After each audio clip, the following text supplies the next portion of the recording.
Sedentary life style, obesity అంటే ఇప్పుడు 35 ఏళ్ళ ఐటీ ఉద్యోగి యొక్క మోకాల్ని మెకానికల్లీ ఎట్లా ప్రభావితం చేస్తున్నాయి? వీళ్ళందరూ నేను ఆఫీస్లో యాక్టివ్గా ఉంటానండి, నేను ఇంట్లో క్షణం తిరగలేదు, నేను అటు ఇటు తిరుగుతూనే ఉంటాను, అయినా నా మోకాలు నొప్పులు వచ్చాయి అంటారు చాలామంది. దీనికి ఏంటంటే మోకాలు నొప్పులు వచ్చిన వాళ్ళు కూడా నడక అన్నది మానకూడదు. నడక మానేస్తే కార్టిలేజు మోకాల్లో ఏం చేస్తుంది, అది ఏ రకంగా దెబ్బతింటుంది, అది దెబ్బతినకుండా మనం చూసుకోగలం. ఇబ్బందులు ఎలా ఉంటాయంటే ఏదైనా ఫ్రాక్చర్ అయినప్పుడు కానీ ఏదైనా దెబ్బ తగిలినప్పుడు కూడా కార్టిలేజ్ ఎప్పుడైనా ఇబ్బంది పడుతుందా?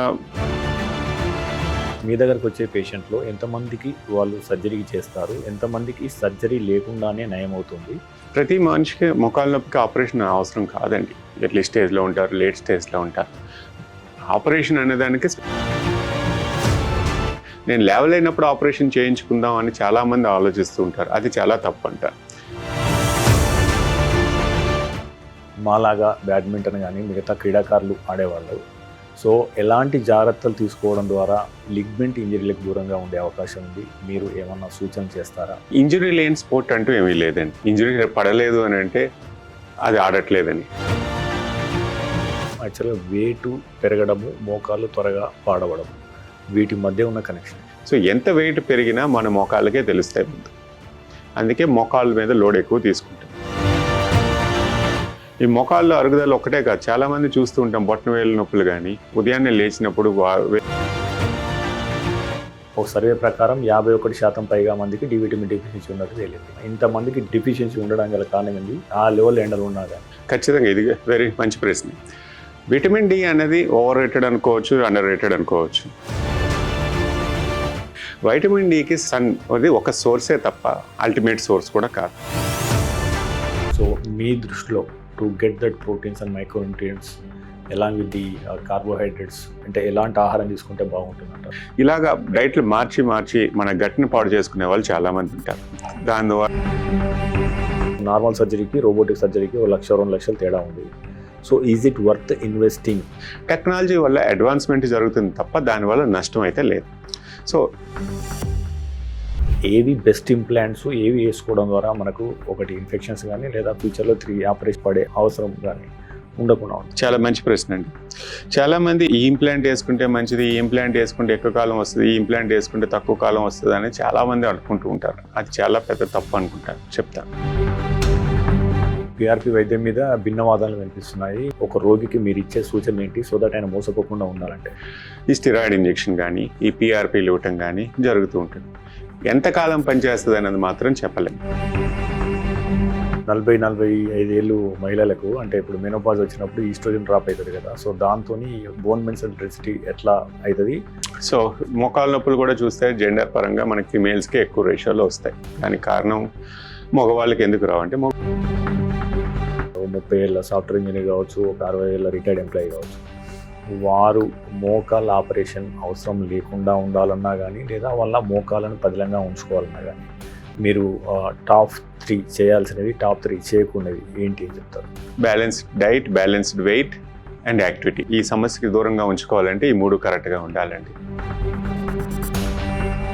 ఇన్ని మెట్లెక్కితే ఇన్ని క్యాలరీస్ ఖర్చు అవుతున్నాయి అని చెప్పేసి ఎంకరేజ్ చేసే కంపెనీలు కొన్ని అయితే మెట్లెక్కడం ద్వారా మోకాలు పాడవుతాయి, మెట్లెక్కకండి చెప్పే డాక్టర్లు కూడా ఉన్నారు. యాక్చువల్గా it's like a copy cat కాదు. పక్క వాళ్ళు ఏం చేస్తున్నారు దానివల్ల మీరు కాపీ చేసి మీ శరీరం సహకరిస్తుందా లేదా చూసుకోవడం ఇంపార్టెంట్ అంటారు. ఈ పోస్ట్ ఆపరేషన్ కేర్ అనేది హౌ ఇంపార్టెంట్ ఇట్ ఈస్, రోగి కోలుకోవడంలో ఇది ఎంతవరకు దీని పాత్ర ఉంటుంది? సో ఫిజియోథెరపీ అంటే మిమ్మల్ని ఎక్సర్సైజ్ చేసి మీ కండబలాన్ని మళ్ళీ తీసుకురావడానికి తోడ్పడే విధానమే తప్ప అదేమి పనిష్మెంట్ కాదు. ఏ నాన్న ఇవాళ చాలా హ్యాపీగా ఉన్నావు? మెడిసిన్ బిల్ ఇంత తక్కువగా వస్తే హ్యాపీగా ఉండక ఎలా ఉంటామమ్మా? ఇంత తక్కువ రేట్కే ఇస్తున్నారంటే క్వాలిటీలో ఏమైనా డిఫరెన్సెస్ ఉన్నాయేమో? మార్కెటింగ్, డిస్ట్రిబ్యూషన్ ఇంకోటోనే అదనపు ఛార్జీలు లేవు కాబట్టే 50-80% మనకి డిస్కౌంట్ లో ఇస్తున్నారు. Med Plus. Hi viewers, welcome to Med Plus One TV. దేశంలోని ప్రముఖ డాక్టర్స్ను పరిచయం చేసే వేదిక డాక్టర్స్ టాక్ కు స్వాగతం. ప్రస్తుతం మనతో దాదాపుగా 2 దశాబ్దాలకు పైగా ఆర్థోపెడ్ రంగంలో అనుభవం ఉన్న డాక్టర్ రత్నాకరరావు గారు ప్రస్తుతం మనతో ఉన్నారు. సో ఆయన అడిగి ఇప్పుడు చిన్న వయసులోనే ఎందుకు మనకు ఈ మోకాల నొప్పులు ఎక్కువగా వస్తున్నాయి, ముఖ్యంగా నీ రిప్లేస్మెంట్ సర్జరీలు అవసరం అవుతున్నాయి, అదే రకంగా మనకు దాదాపుగా 50% పైగా డి విటమిన్ డిఫిషియన్సీ ఎందుకు కనబడుతుంది, ముఖ్యంగా ఎముకలు ఎందుకు బలహీనంగా మారుతున్నాయి, వీటిని బలంగా ఉంచుకోవాలంటే మన జీవనంలో అంటే మనం ఎలాంటి కోల్పోకుండా మన వ్యాయామం కావచ్చు లేదా బ్యాడ్మింటన్ లాంటి క్రీడలు కావచ్చు ఆడుకోవాలంటే, ఈ లిగ్మెంట్ ఫ్రాక్చర్స్ కాకుండా ఉండాలంటే ఏం చేయాలి, ఇలాంటి ఎన్నో కీలకమైన విషయాలు మనం డాక్టర్ గారిని తెలుసుకునే ప్రయత్నం చేద్దాం. డాక్టర్ గారు నమస్తే అండి. నమస్తే అండి. సాధారణంగా ఇప్పుడు మన ఇళ్లలో అమ్మ నాన్న ముసలి వాళ్ళు ఉంటారు. సో వాళ్ళు మోకాలతో ఇబ్బంది పడుతూ లేవడానికి మెట్లు ఎక్కేటప్పుడు చాలా ఇబ్బంది పడుతూ ఉంటారు యాక్చువల్గా. బట్ డాక్టర్ దగ్గరికి వెళ్తే ఆపరేషన్ జరగవచ్చు, దానికి లక్షల్లో ఖర్చు అవుతుంది, పిల్లగానికి ఎందుకు ఇబ్బంది అని చెప్పేసి కొంతమంది వాయిదా చేస్తూ ఉంటారు. ఎప్పుడో ఒకసారి పెయిన్ కిల్లర్ వేసుకొని కాలం వెళ్తూ ఉంటారు. బట్ అంటే ఒక బాధ్యత గల కూతుళ్ళకి, కొడుకులకి, అల్లులకి మీరు ఏం చెప్పదలుచుకున్నారు? ఏ రెడ్ సిగ్నల్స్ని మనం చూసి ఇమ్మీడియట్గా మనం డాక్టర్ దగ్గరికి తీసుకెళ్ళాలి, సో ఆలస్యం చేయకూడదు, ఆ అంశాల మీద కొద్దిగా అవగాహన కల్పిస్తారు. షూర్ అండి. ఇది ప్రతి ఒక్కళ్ళ ఇంట్లో ఉండే ప్రాబ్లమే. ఇప్పుడు ఆపరేషన్లు పెరిగాయి, ఇంతకుముందు వాళ్ళు ఎలా ఉన్నారని చాలామంది అడుగుతూ ఉంటారు. ఇంతకుముందు చాలా కాలంలో చూసుకుంటే మీకు ఉమ్మడి కుటుంబాల్లో ఎవరన్నా లేవలేనప్పుడు పక్కన కూర్చోబెట్టి వాళ్ళకి చేసేవాళ్ళు ఉన్నారు. ఇప్పుడున్న న్యూక్లియర్ ఫ్యామిలీస్ అంటే నా కాళ్ళ మీద నేను ఉండాలి, నా పనులు నేను చేసుకోవాలి అన్నది ఎక్కువైపోయింది. ఇప్పుడు పిల్లల పరంగా చూసుకున్నా, పేరెంట్స్ పరంగా చూసుకున్నా ఎవరి పనుల్లో వాళ్ళు ఉంటారు. ఎవరు ఒకరి మీద ఒకరు డిపెండ్ అవ్వకూడదన్న కాన్సెప్ట్లో ఉన్నారు. మోకాళ్ళ నొప్పులు అంటారా, సహజంగా అందరికీ వచ్చేది. ఒక వయసు తర్వాత మళ్ళీ వయసు అంటాం, ఓల్డ్ ఏజ్ ప్రాబ్లం. ఏ వయసు కన్నా రాక తప్పదు. కొంతమందికి ఎర్లీగా వస్తుంది, కొంతమందికి లేట్గా వస్తుంది. ఎవరికి ఎలా వస్తుంది అన్నది మనకు ముఖ్యంగా లైఫ్ స్టైల్, కొంత జెనెటిక్ పరంగా, కొంత మనం చేసే ఒబెసిటీ ప్యాటర్న్ కానీ ఫ్యామిలీలో రన్ అయ్యేది కొంత. బట్ మన స్వయం కృత అపరాధం ఎక్కువ ఉంటుంది లైఫ్ స్టైల్. ఇప్పుడు వెయిట్ పెరిగిన వాళ్ళకి మోకాల మీద భారం ఎక్కువ ఉంటుంది. ఒబెసిటీ వల్ల మోకాలు తొందరగా అరుగుతాయి. యాక్టివిటీ లేకపోవడం వల్ల తొందరగా అరుగుతాయి. ఫర్ ఎగ్జాంపుల్ మన నాన్నమ్మల్నే చూసుకోండి, అమ్మమ్మల్ని, తాతగారులని చూసుకోండి. కాలినడకనే వాళ్ళ పని అంతా ఉండేది. వెహికల్స్ లేవు, ఏమీ లేవు. కింద కూర్చొనేవారు, లేచేవారు. ఇప్పటికీ వాళ్ళు చెప్తుంటారు, మా అమ్మమ్మ కూర్చొని లెగుస్తుందండి, మేము లేవలేకపోతున్నామని. ఇది సహజమైన ఎగ్జాంపుల్. అంటే వాళ్ళకు ఉన్న రోజు ఉన్న జీవన ప్రక్రియలో అది భాగం, నడవటం, కూర్చొని లేవటం. ఇప్పుడున్న సొఫిస్టికేటెడ్ లైఫ్ స్టైల్లో మనం నడిచేది, ఏ షాప్కి వెళ్ళాలన్నా వెహికలే వాడటం, బయటకు నడిచేది వెళ్ళేది తక్కువ. నడిచి వెళ్ళాలంటే అదొక ఎక్సర్సైజ్ కింద భావించడం, దానికి ఒక ప్రత్యేకంగా టైం కేటాయించుకోవడం అంతే. తర్వాత ఏదైనా మూమెంట్ అంటే బయటకు వెళ్ళేది, ఎండ్లో తిరిగేది, ఇవన్నీ తగ్గిపోయాయి. ఈ తగ్గిపోవడం వల్ల మోకాళ్ళ నొప్పులు అనేది సహజంగా తొందరగా వచ్చే అవకాశాలు ఎక్కువ ఉన్నాయి, యాక్టివిటీ లేకపోవడం వల్ల. చాలామంది ఇంకా డిలే చేద్దాం, నాకు ఆపరేషన్ అంటే భయం. ఆపరేషన్ అంటే అందరికీ భయం లేని వాళ్ళు ఎవరూ లేరు. ఆపరేషన్ ఎందుకు కావాలి అన్నదానికి 3 కారణాల్లో చెప్తాను. ఎవరికన్నా ఆపరేషన్ ఎందుకంటే, 1 నొప్పి తగ్గాలి, 2 స్వయంగా వాష్రూమ్కి వెళ్ళి వెనక్కి రావాలి, 3 ఇంట్లో అటు ఇటు తిరిగి నా పనులు నేను చేసుకోగలగాలి అన్నదే కాన్సెప్ట్. అది ఏ వయసు వరకన్నా, ఏ హ్యూమన్ బీయింగ్ కన్నా, 20 నుంచి అన్నా 90 సంవత్సరాల కన్నా అందరికీ కావాల్సింది. ఆలస్యం చేసి డిలే చేసేవాళ్ళు చాలామంది ఉంటారు, నాకు భయం అని. ప్రతి సంవత్సరం భయం పెరుగుతుంది తప్ప తగ్గేది కాదు. తర్వాత 60 సంవత్సరాలు వాళ్ళు చేయించుకున్న ఓపిక కోలుకోవడం వేరు, 80 సంవత్సరాల వాళ్ళు చేయించుకోవడం ఓపిక కోలుకోవడం వేరు. ప్రతి సంవత్సరం రిస్క్ అనేది పెరుగుతూ ఉంటుంది. ఆపరేషన్ పరంగా, మోకాళ్ళ ఆపరేషన్ పరంగా అంటే మేము మెటల్ పెడతాం, అరిగిపోయిన దాంట్లో దానికి నొప్పి తగ్గిస్తుంది. కానీ కండబలం ఎవరిస్తారు, కండబలం లేకుండా ఎలా కోలుకుంటారు అనేది చాలా పెద్ద సమస్య. సో అది కండబలం ఉన్నప్పుడు ఎక్కువ ఇబ్బంది పడకుండా, లేవలేని పరిస్థితి రాకముందే కోలుకుంటే వాళ్ళు తొందరగా కోలుకుంటారు. నేను లేవలేనప్పుడు చేయించుకుంటాను అన్న కాన్సెప్ట్లో చాలామంది ఉంటారు. అప్పుడు వచ్చినప్పుడు వాళ్ళకి అన్ని పరీక్షలు చేస్తే వాళ్ళు ఫిట్ అవ్వరు. వాళ్ళకి గుండె పరంగా ఏదో ప్రాబ్లం ఉండొచ్చు, లేకపోతే ఇంతకాలం నడవటం వల్ల నడుములో కూడా ఇబ్బందులు తలెత్తి, మోకాళ్ళ కన్నా పై భాగం ఇబ్బంది ఉంటే మోకాళ్ళు చేయడం కష్టం అవుతుంది. నడుము ఆపరేషన్ చేయలే వాళ్ళు చాలామంది ఉంటారు. నాకేం ఇబ్బంది లేదండి, నేను ఇంట్లో బాగానే తిరిగేవాడిని, నాకు గుండె దడ ఆయాసం కూడా లేదు అని. పరీక్షలు చేస్తేనేమో గుండెలో బ్లాకులు కనిపిస్తాయి. బైపాస్ ఆపరేషన్కి వెళ్ళిన వాళ్ళు ఉంటారు. ఎందుకంటే అందరూ ముఖ్యంగా చేసేది ఏంటంటే నడక తగ్గించుకొని నాకు ఇబ్బంది లేదు అనుకుంటుంటారు. కదలిక లేకపోతే నొప్పి లేదు, కూర్చుంటే నొప్పి రాదు. సో అలాగా వాళ్ళు కాలక్షేపం చేసే కొద్దీ కాంప్లికేషన్స్ పెరుగుతూ ఉంటాయి. ప్రతి ఒక్కరికి ఏ దశలో ఆపరేషన్ కావాలన్నది చెప్పడం కష్టం, ఎందుకంటే ప్రతి ఒక్కరి నొప్పి వేరు. నా పనులు జరగట్లేదు, నాకు కష్టంగా అనిపిస్తుంది, ట్యాబ్లెట్ వేసుకుంటే కానీ నాకు ఉపశమనం లేదు అన్న పరిస్థితిలో వాళ్ళు వెళ్ళాలి.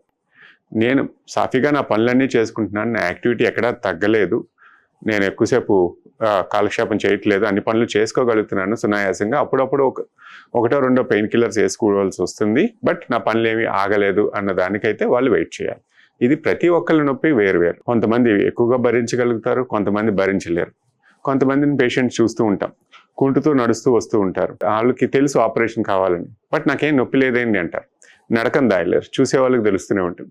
ఇలాగా సహజంగా వాళ్ళు పోస్ట్పోన్ చేసుకొని వాళ్ళే ఇబ్బంది పడుతూ తర్వాత రేపొద్దున్న ఆపరేషన్కి వచ్చేసరికి కరెక్ట్గా కోలుకోలేక ఇంకా ఇబ్బందులు పాలవుతూ ఉంటారు. ఇప్పుడు మీరు చెప్పిన దానిలో డాక్టర్ గారు సాధారణంగా సెడెంటరీ లైఫ్ స్టైల్, ఒబేసిటీ, అవి చాలా 2 కీలకమైన పాయింట్స్. సో ఇవి అంటే ఇప్పుడు 30-35 ఏళ్ళ ఐటీ ఉద్యోగి యొక్క మోకాల్ని మెకానికల్లీ ఎట్లా ప్రభావితం చేస్తున్నాయి?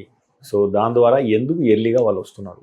సో ముఖ్యంగా ఐటీ ఉద్యోగులనే కాదండి, ఏదన్నా సెడెంటరీ లైఫ్ స్టైల్లో చాలా మందికి ఒక అపోహ ఉంటుంది, నడిస్తే తొందరగా అరిగిపోతాయి మోకాళ్ళు, నడవకూడదని. ఇది ఎంతవరకు నిజం అన్నది, మోకాలు నొప్పి వచ్చిన తర్వాత కూడా నాకు మోకాలు నొప్పులు స్టార్ట్ అయిపోయాయండి, నేను నడవకుండా ఉంటే తగ్గిపోతాయి, నడిస్తే ఇంకా తొందరగా అరిగిపోతాయంట కదా. ఎలా అపోహ అంటే జీవితం అన్నది నడవాలి, నడిస్తేనే ఆరోగ్యం అనుకో. మోకాళ్ళు ఒకటే ఆలోచిస్తున్నారు తప్ప శరీరానికి ఏంటి, మనిషి నడిస్తే మోకాళ్ళే కాదు, కండబలం, రక్త ప్రసరణ, గుండె, బ్రెయిన్ అన్నీ పనిచేస్తాయి. మనిషి నడవకపోతే ఒక మోకాళ్ళు ఒకటే ఆరోగ్యంగా ఉంటుందా అన్నదానికి ఎక్కడ సమాధానం లేదు. సో మోకాలు నొప్పులు వచ్చిన వాళ్ళు కూడా నడక అన్నది మానకూడదు. నడక మానేస్తే జీవితం ఆగిపోతుంది.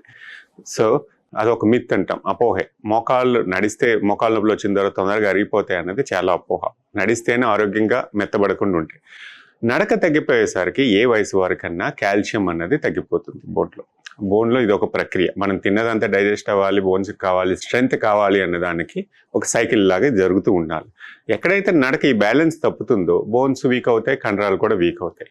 ఈ వీక్నెస్ వల్ల అరుగుదల ఇంకా తొందరగా పెరిగే అవకాశం ఉందే తప్ప తగ్గే అవకాశం కాదు. యుక్త వయసులో వచ్చేది అంటే 30 yearsకి వీళ్ళకి అంటే ఎప్పుడన్నా ఏదైనా దెబ్బ తగిలినప్పుడు కానీ, లిగమెంట్ కానీ, ఏదైనా ఫ్రాక్చర్ అని దాన్ని కరెక్ట్గా ట్రీట్ చేసుకోలేనప్పుడు కూడా మోకాలు నొప్పులు తొందరగా స్టార్ట్ అయ్యే అవకాశం ఉంది. దీనికి ఏంటంటే మెకానికల్ అలైన్మెంట్. మన మోకాళ్ళు కానీ అమరిక చూసుకున్నామంటే ఒక స్ట్రైట్ లైన్లో ఉంటాయి. ఆ యాంగిల్ ఎప్పుడైనా మారినప్పుడు ఏదైనా దెబ్బల వల్ల, లిగమెంట్ వల్ల, కుంటుతూ నడవటం వల్ల ఆ ఫోర్సెస్ అన్న డీవియేట్ అయ్యి తొందరగా వచ్చే అవకాశాలు కొంతమందికి ఉంటుంది, అందరికీ అని కాదు. సో ఏదైనా ఫ్రాక్చర్ అయినా అందుకే కరెక్ట్గా ట్రీట్ చేసుకోవాలి. ఆ అలైన్మెంట్ను ప్రక్రియ కరెక్ట్గా తీసుకురావడానికి. ఏదైనా లిగ్మెంట్ ఇంజరీ ఉన్నా మోకాల్లో దాన్ని ఎక్కువ కాలం సతాయించకుండా ఉండాలి. ఎందుకంటే దానివల్ల ప్రభావితమై వేరే లిగ్మెంట్ కూడా డ్యామేజ్ అయ్యి నడకలో మార్పుల వల్ల ఆర్థరైటిస్ వచ్చే అవకాశాలు కూడా తొందరగా ఉన్నాయి. 30 సంవత్సరాలకి ఏంటంటే సెడెంటరీ లైఫ్ స్టైల్. అందరూ నేను ఆఫీస్లో యాక్టివ్గా ఉంటానండి, నేను ఇంట్లో క్షణం తిరిగిలేదు, నేను అటు ఇటు తిరుగుతూనే ఉంటాను, అయినా నా మోకాలు నొప్పులు వచ్చాయి అంటారు చాలామంది. దీనికి ఏంటంటే కండరాల బలహీనత వల్ల వచ్చే మోకాలు నొప్పులు వాళ్ళు అరుగుదల అనుకుంటారు, అది కూడా కాదు. కొంతమందికి సౌండ్స్ వస్తూ ఉంటాయి కూర్చొని లేచేటప్పుడు, టక్ టక్ అని, అమ్మో నా మోకాళ్ళు అరిగిపోయాయి అన్న భయంతో వచ్చే వాళ్ళు చాలామంది ఉంటారు. ప్రతి మోకాలు నొప్పి అరుగుదలనే కాదు, ప్రతి వయసు వారికి రకరకాల ప్రాబ్లమ్స్ ఉంటాయి. లిగమెంట్ ఇంజరీస్ అవ్వచ్చు, మెనిస్కస్ అంటాం, లేకపోతే వేరే ఆర్థరైటిస్ అన్నది ఒక మలి వయసు. అన్లెస్ కొంతమందికి రుమటాయిడ్ ఆర్థరైటిస్ కానీ, ఏదో స్కిన్ డిసీజ్ వల్ల, వేరే ఇతరత్ర ప్రాబ్లమ్స్ వల్ల వచ్చే ఆర్థరైటిస్లు కొంతమందికి జన్యుపరంగా ఎర్లీగా వచ్చే అవకాశాలు ఉంటాయి తప్ప అందరికీ కాదు. ప్రతి మోకాలు నొప్పి ఇది కాదు. సో నేను కాపాడుకోవాలంటే యాక్టివిటీ తప్ప ఇదేం లేదు. సక్రమంగా యాక్టివిటీ చేయటం, మీకు నచ్చింది యోగా చేయడం, డ్యాన్స్ చేయాలనుకున్నా, ఏం చేయాలన్నా కండరాలు మళ్ళీ ఇంజురీ అయినప్పుడు దానికి కొంత సమయం రెస్ట్ ఇవ్వాలి, కోలుకునే టైం ఇవ్వాలి. కోలుకోకుండా ఏది ప్రక్రియ ముందుకు చేసినా దాన్ని ఇంకా పెంచుతున్నారే తప్ప ఇది కాదు. కొంతమంది మ్యారథాన్ రన్నర్స్ ఉంటారు, అవును నాకు ఇబ్బంది పెడుతుందండి స్టార్ట్ అంటే ఆ బాడీ కోలుకునే టైం ఇస్తే మళ్ళీ అది రికవర్ అయ్యి మళ్ళీ స్టార్ట్ చేస్తూ ఉంటారు. అంతే తప్ప రికవరీ టైం ఇవ్వకుండా దాన్ని సతాయించినప్పుడు అవి కూడా ఇంజరీ ప్రోన్ ఎక్కువ అవుతూ ఉంటాయి. చాలా మందిని చూస్తుంటాం, ఈ ఐటీ ప్రొఫెషనల్స్ అందరూ నాకు నడు నొప్పి వచ్చేసిందండి, నాకు ఇంకా ఎంఆర్ఐ తీయించేసండి ఏదో తెలుసుకుంటాం. ప్రతి నొప్పికి ఎంఆర్ఐలో కారణం చూపించు, చాలా మందికి అది తెలియదు. ఎంఆర్ఐ చేయించుకొని వస్తారు, ఏమీ లేదని చెప్తే ఏమీ లేదండి ఎంఆర్ఐలో నాకు నొప్పి తగ్గట్లేదు అంటారు. ఎంఆర్ఐలో ఏదో కనిపించదు, ఏదైనా డ్యామేజ్ అయ్యింది, పర్టికులర్గా ఆర్గానిక్ ప్రాబ్లం అంటే ఏదైనా డిస్క్ ప్రాబ్లం ఉన్నా లేకపోతే ఏదైనా డ్యామేజ్ ఉన్నా సాంకేతికంగా కొన్ని చూడగలుగుతాయి ఎంఆర్ఐలో. మీ నొప్పి వచ్చిందని ఎంఆర్ఐలో చేయించుకుంటే ప్రతి నొప్పికి అది కారణం చెప్పదు. సో నొప్పికి, నడు నొప్పికి 30 సంవత్సరాలు అన్నారు, నడు నొప్పి చాలామంది చూస్తారు. ఈ నడు నొప్పికి ఎన్ని కారణాలు ఉంటాయో ఒక్కసారి ఆలోచిద్దాం. కూర్చునే విధానం, లైఫ్ స్టైల్ లేకపోవడం, ఎక్సర్సైజ్ లేకపోవడం, విటమిన్ లోపం, సైకలాజికల్ ప్రాబ్లమ్స్, నిద్ర లేకపోవడం, డిప్రెషన్తో ఉన్నవాళ్ళు, ఇవన్నీ ఫ్యాక్టర్స్ కూడా ఒక నొప్పికి కారణం అవుతాయి. ఎప్పుడు నొప్పికి ఒక్క ఫ్యాక్టర్ అంటూ ఉంటుంది. ఎన్ని ఫ్యాక్టర్స్, ఏదైనా పెయిన్ రిఫ్లెక్స్ అన్నది బ్రెయిన్ నుంచే రావాలి. సో ఏ ఫ్యాక్టర్ కరెక్ట్గా లేకపోయినా నొప్పికి కారణం అవుతుంది. కొన్ని రకాలుగా మందులు ఇస్తే ఆ పూటకు తగ్గుతుంది. సో ట్రీట్మెంట్ అన్నది మనం సైకలాజికల్గా స్ట్రెస్ ఫ్రీగా లైఫ్ లీడ్ చేయడమే మెయిన్ ఇంపార్టెంట్ అవుతుంది. దానికి ఫిట్నెస్ కూడా సహకరించాలి. సో ఒక ఫ్యాక్టర్ మీద ఏ నొప్పి ఉండదు, రకరకాల ఫ్యాక్టర్స్ ఉంటాయి.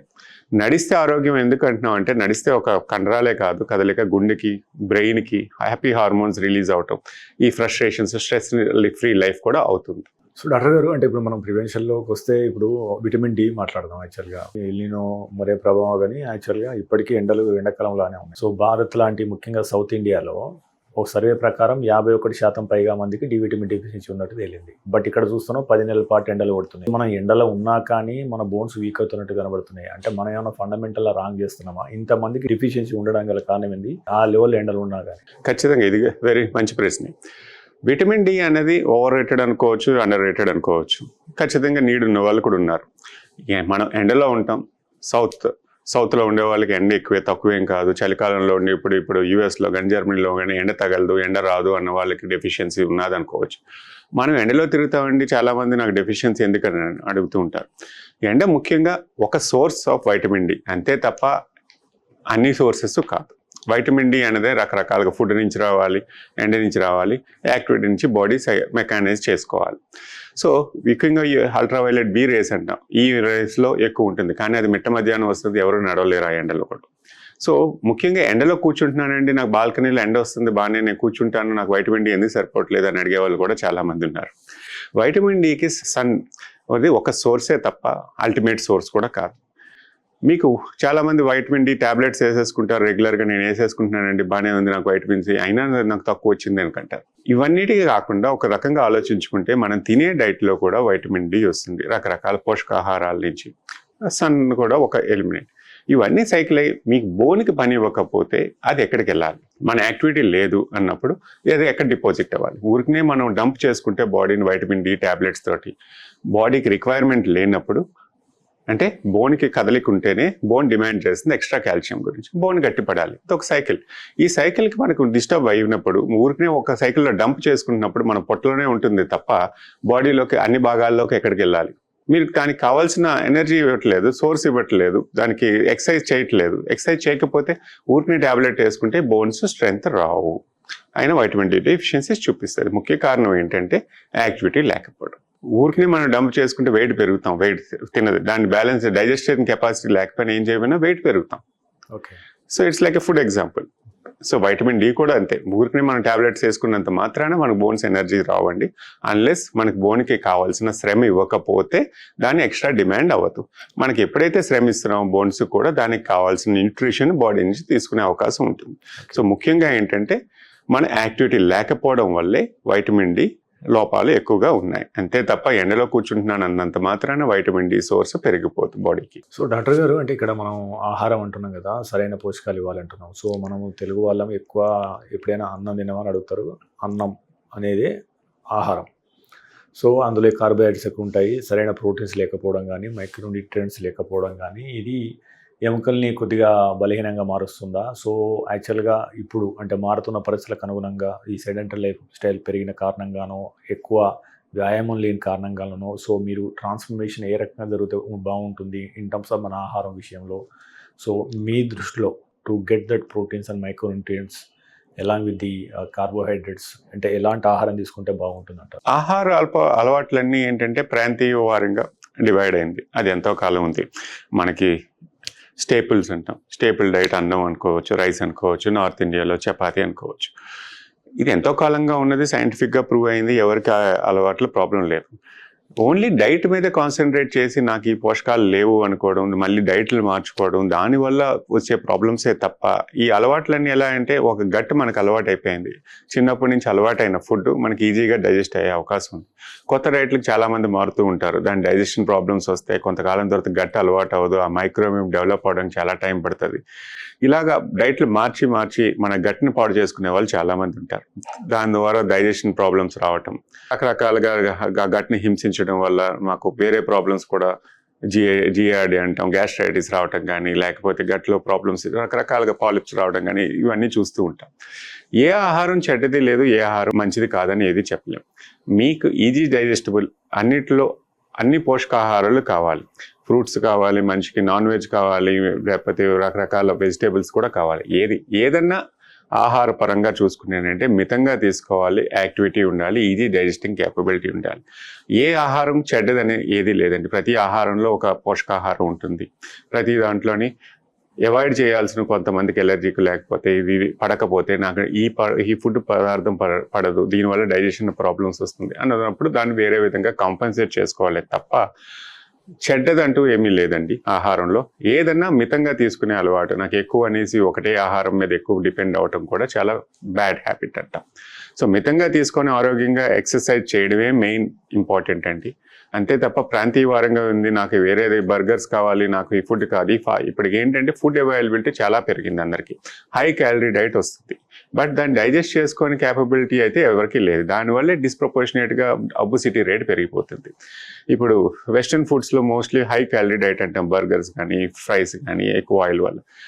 దీనివల్ల వెయిట్ గెయిన్ వల్ల పిల్లల్లో చాలామంది చూస్తున్న యాక్టివిటీ తగ్గిపోయి దీనివల్ల ఈ వెయిట్ గెయిన్ వల్ల అంటే అవుట్డోర్ యాక్టివిటీస్ కూడా చాలా మందికి తగ్గిపోయి ఇండోర్ యాక్టివిటీస్ పెరిగిపోయాయి. వీడియో గేమ్స్ కానీ లేకపోతే మొబైల్ ఫోన్లో ఎక్కువగా కాలక్షేపం చేయడం కానీ.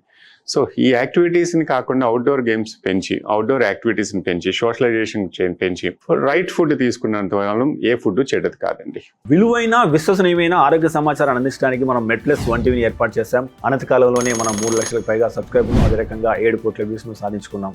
మీ సహకారానికి ప్రత్యేక ధన్యవాదాలు. అయితే మన ఛానల్ చూస్తున్న వారిలో ఇప్పటికీ 94% పైగా మంది సబ్స్క్రైబ్ చేసుకోకుండానే చూస్తున్నారు. మీకు తెలుసు, మనం దేశంలో ఉన్న టాప్ డాక్టర్ను ఇంటర్వ్యూ చేస్తూ వస్తున్నాం. అదేవిధంగా అమెరికాలో ఉన్న టాప్ డాక్టర్స్ని ఎంతో మందిని ఇంటర్వ్యూ చేయడం ద్వారా మనం తెలుగులో ఎంతో విశ్వసనీయమైన ఆరోగ్య సమాచారాన్ని ఇస్తూ వస్తున్నాం. సో ఇలాంటి ఇంటర్వ్యూలు మరిన్ని చేయడానికి మాకు అవకాశం ఇవ్వడానికి మీరు ఛానల్ని సబ్స్క్రైబ్ చేసుకోండి. అదే రకంగా ఈ ఛానల్ని సబ్స్క్రైబ్ చేసుకోవడం ద్వారా ఈ విలువైన సమాచారం ఏదైతే తెలుగులో ఉందో ఇది 10 మందికి చేరి వారికి కూడా ఉపయోగపడే అవకాశం ఉంటుంది. So please subscribe and watch మెడ్+1 టీవీ. డాక్టర్ గారు, ఇప్పుడు మనం యాక్చువల్గా మోకాలు చెడిపోవడం అంటే ఇప్పుడు కార్టిలేజ్ దెబ్బతినడం అంటాము. ఆ కార్టిలేజ్ దెబ్బతిని బట్టి first stage, second stage, third stage అంటాం. అసలు కార్టిలేజ్ మనం అండర్స్టాండ్ చేసుకునే విధానం అంటే సాధారణంగా లేమన్ కూడా అర్థమయ్యే లాంగ్వేజ్లో చెప్పండి.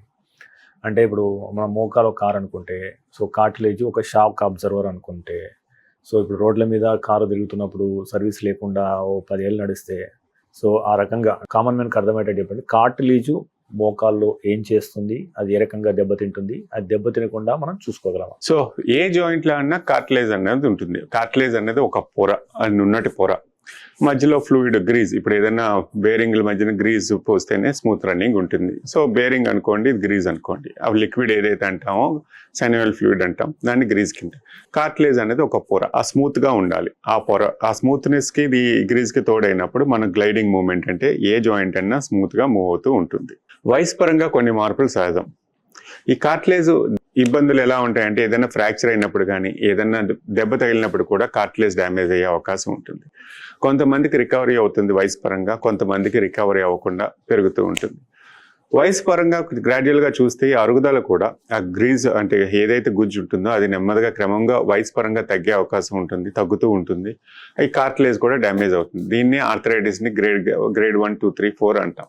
అది ఎక్స్రే పరంగా గ్రేడ్ చేసేది తప్ప మేము నొప్పిని గ్రేడ్ చేసేది కాదు. కొంతమంది గ్రేడ్ 3లో చాలా ఇబ్బందులు పడతారు, కొంతమంది గ్రేడ్ 4 వచ్చినా సౌకర్యంగా ఉంటారు.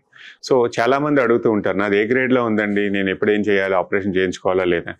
గ్రేడ్కి కాదండి ఆపరేషన్ చేసేది, మీ ఇబ్బందికి. ప్రతి ఒక్కరి నొప్పి సేమ్ కాదు. సో కాలు వంకరపోయా, ఇబ్బంది పడుతున్నారా అన్నదానికి ఆపరేషన్ తప్ప ఎక్స్రేలో ఉన్న గ్రేడ్కి ఆపరేషన్ కాదు. ఎక్స్రేలో ఉన్నది ఏంటంటే మాకు ప్లానింగ్ పరంగా తెలుస్తుంది, ఏ స్టేజ్లో ఉంది అన్నది తెలుస్తుంది అంటే తప్ప మీ నొప్పిని అది ఎక్స్రేలో చెప్పలేదు, ఎంత ఇబ్బంది పడుతున్నారు అన్నది. సో ఈ కార్టిలేజ్ పొర అన్నది సహజంగా పోయే అవకాశం ఉంది. యుక్త వయసులో ఉన్నప్పుడు పోయినప్పుడు ఏంటంటే వాళ్ళకి ఇంజక్షన్ల ద్వారా లేకపోతే పిఆర్పి కానీ స్టెమ్ సెల్స్ కానీ ఇచ్చి దాన్ని లేకపోతే వేరే ప్రొసీజర్ ద్వారా కార్టిలేజ్ పెట్టడం జరుగుతుంది. దెబ్బతిన్న వాళ్ళకి 20 నుంచి 40 లోపు పిల్లలకి కానీ యుక్త వయసులో ఉన్న వాళ్ళకి కానీ కార్టిలేజ్ మళ్ళీ రీజనరేట్ అయ్యే అవకాశాలు ఉన్నాయి ఎక్కువ. అదే ప్రొసీజర్ 50-60 దాటిన తర్వాత బాడీ సహకరించదు అదే కార్టిలేజ్ రీజనరేషన్కి, ఎందుకంటే రిపేర్ కెపాసిటీ అనేది ఒక వయసు తర్వాత బాడీకి తగ్గిపోతూ ఉంటుంది. ఈ కార్టిలేజ్ పునరుత్పత్తి చేయడం అనేది చాలా కష్టం. దీనికోసం సైంటిఫిక్గా రీసెర్చ్ జరుగుతుంది కానీ ఇంకా పెద్దగా ఎవిడెన్స్ అయితే లేదు. చాలా మంది చూస్తూ ఉంటాం, పిఆర్పీలు చేయించుకుంటారు లేకపోతే స్టెమ్ సెల్స్ ఇస్తూ ఉంటాం. గ్రేడ్ 1, 2లో ఉన్న వాళ్ళకి చాలా మందికి వరకు 1 సంవత్సరం వరకు రిలీఫ్ వస్తుంది, కొంతమందికి 6 నెలలు రిలీఫ్ వస్తుంది. ఏ గ్రేడ్లో మీకు ఇంజెక్షన్ తీసుకున్నారని, అంతే తప్ప అది శాశ్వతంగా పరిష్కారం అయితే కాదు. సో నొప్పికి అన్నది గ్రేడ్ అయితే చెప్పడం కష్టం అండి. ప్రతి ఒక్కరి నొప్పి వేరు. కార్టిలేజ్ అరిగే కొద్దీ, ఆ పొరలు పోయే కొద్దీ నొప్పి అనేది తీవ్రం అవుతుంది. కొంతమందికి కుడికాలు మొదలవుతుంది, కొంతకాలం తర్వాత నా కుడికాళ్ళు అసలు నొప్పి లేదండి, ఎడంకాలు మొదలైందని వస్తూ ఉంటారు. రెండు కాళ్ళకి అరిగినా కూడా రెండు కాళ్ళు అరుగుతూనే ఉంటాయి. ఎందుకంటే మనిషి అనేది రెండు కాళ్ళ మీద బ్యాలెన్స్ చేసుకుని నడవాలి. ఒక కాలు ఉన్నప్పుడు ఇంకో కాలు తగ్గినట్టు ఉంటుంది, ఈ కాలుకి తగ్గితే ఆ కాలు పెరుగుతూ ఉంటుంది ఆల్టర్నేట్గా. కొంతమందికి కొంతకాలానికి రెండు ఒకేలా ఉన్నాయండి, ఇంచుమించుగా పెద్దగా డిఫరెన్స్ లేదని వస్తూ ఉంటారు. సో కార్టిలేజ్ ఎప్పుడైనా ఇబ్బంది పడుతుందా, యుక్త వయసులో ఉన్నప్పుడు దాన్ని చెక్ చేయించుకొని ఎంఆర్ఐ ద్వారా చెక్ చేసుకొని ఏమైనా డ్యామేజ్ అయిందా, దాన్ని ఏమైనా ట్రీట్ చేస్తే సరిపోతుందా, రెస్ట్ ఇస్తే సరిపోతుందా, అది కోలుకునే టైం ఎంత అన్నది మాత్రం చూసుకుంటే దాన్ని ప్రోగ్రెస్ అవ్వకుండా నివారించుకునే అవకాశం ఉంటుంది. సో డాక్టర్ గారు, ఇప్పుడు మీరు అన్న పిఆర్పి వైద్యం మీద భిన్నవాదాలు కనిపిస్తున్నాయి. సో 1-2 స్టేజ్ల్లో పిఆర్పి వైద్యము కొంతకాలము ఆపరేషన్ వాయిదా వేయగలరు, ఇది ప్రపంచవ్యాప్తంగా గుర్తింపు పొందిందని ఒకవైపు అంటుంటే, ఇంకొక వైపు 3వ స్టేజ్లో 4వ స్టేజ్లో కూడా పిఆర్పి ఇంజెక్షన్లు వేసి లక్షల్లో తీసుకొని ప్రజల్ని మోసం చేస్తున్నారు, తిరిగి ఆపరేషన్ తప్పట్లేదు వీరికి అన్న వాదన మరికొందరిలో ఉంది.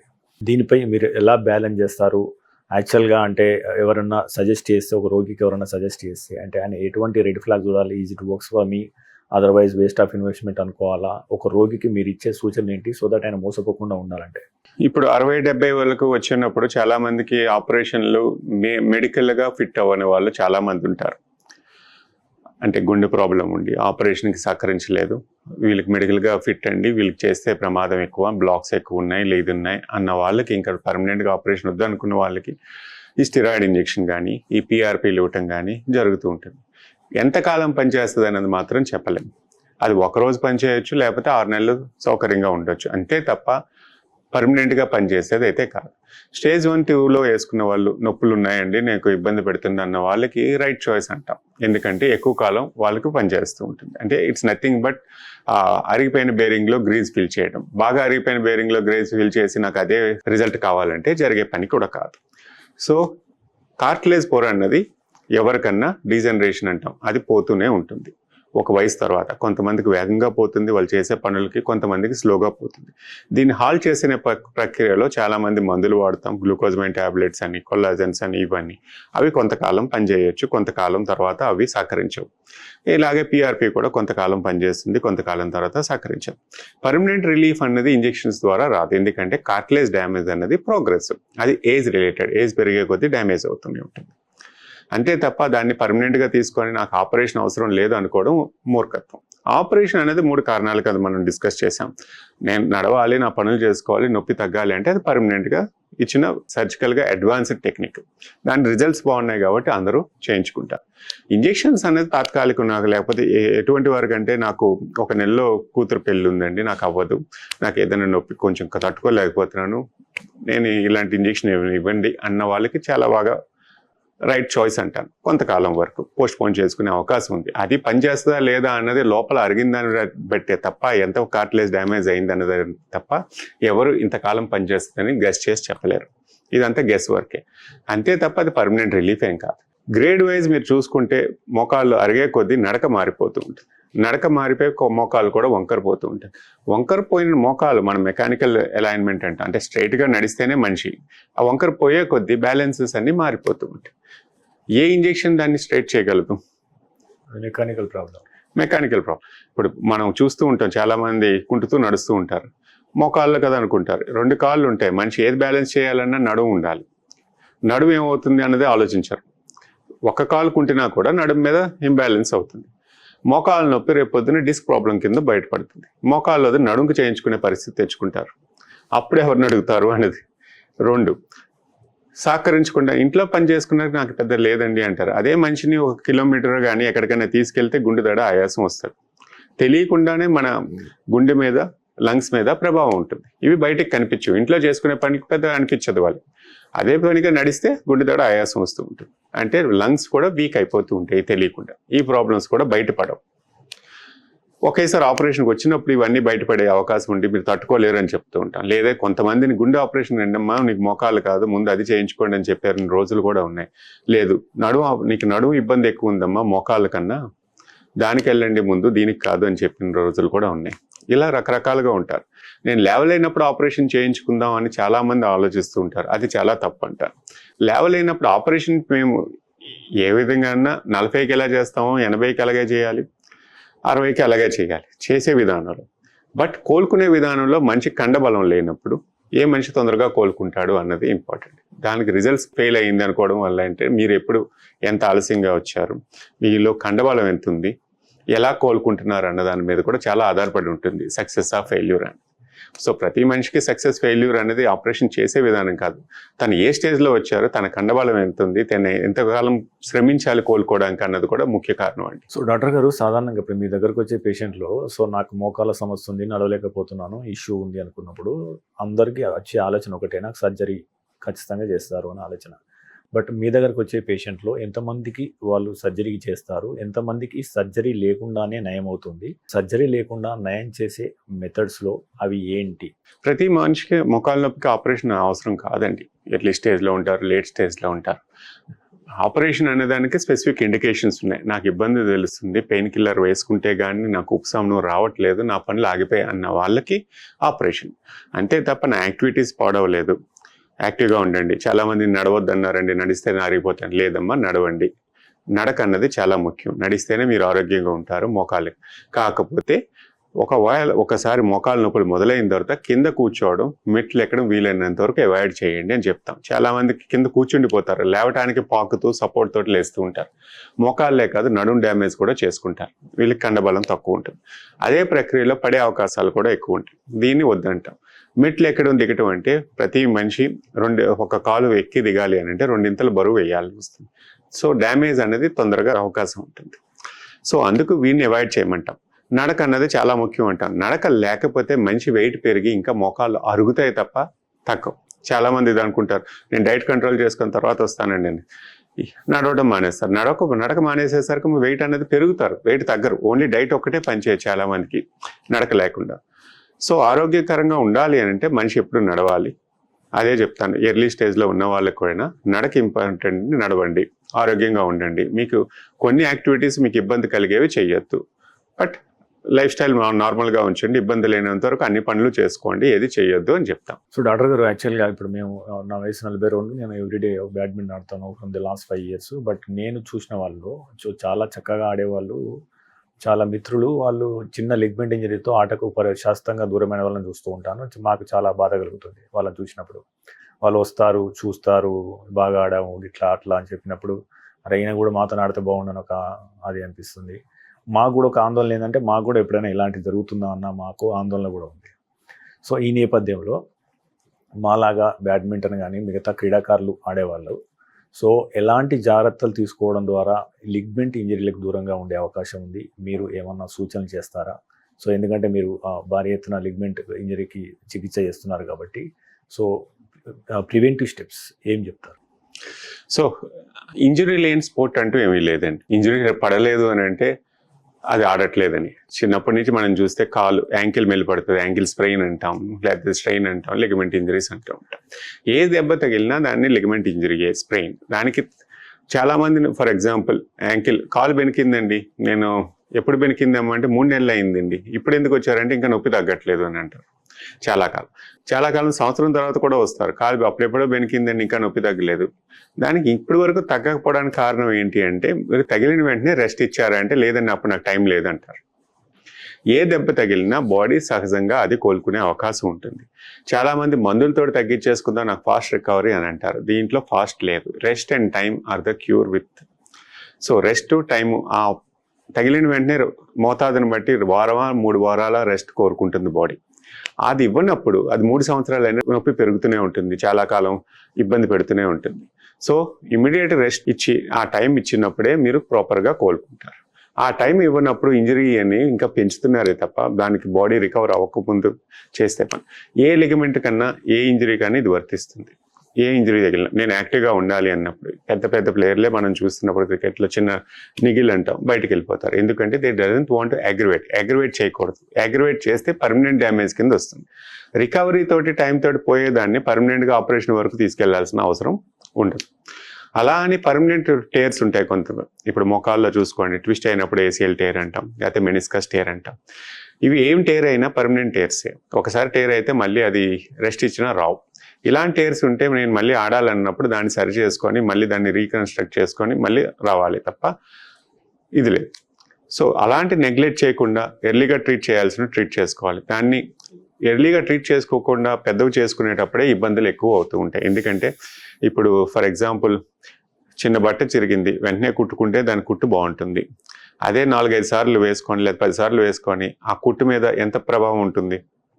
ఆ కుట్టు కూడా ఉంటుంది. ఇది కూడా లోపల లిగమెంట్స్ కూడా అలాంటివి. మనకి ఏంటంటే దానికి చాలా వాటికి నొప్పి తెలియదు, కానీ డ్యామేజ్ అవుతూనే ఉంటుంది.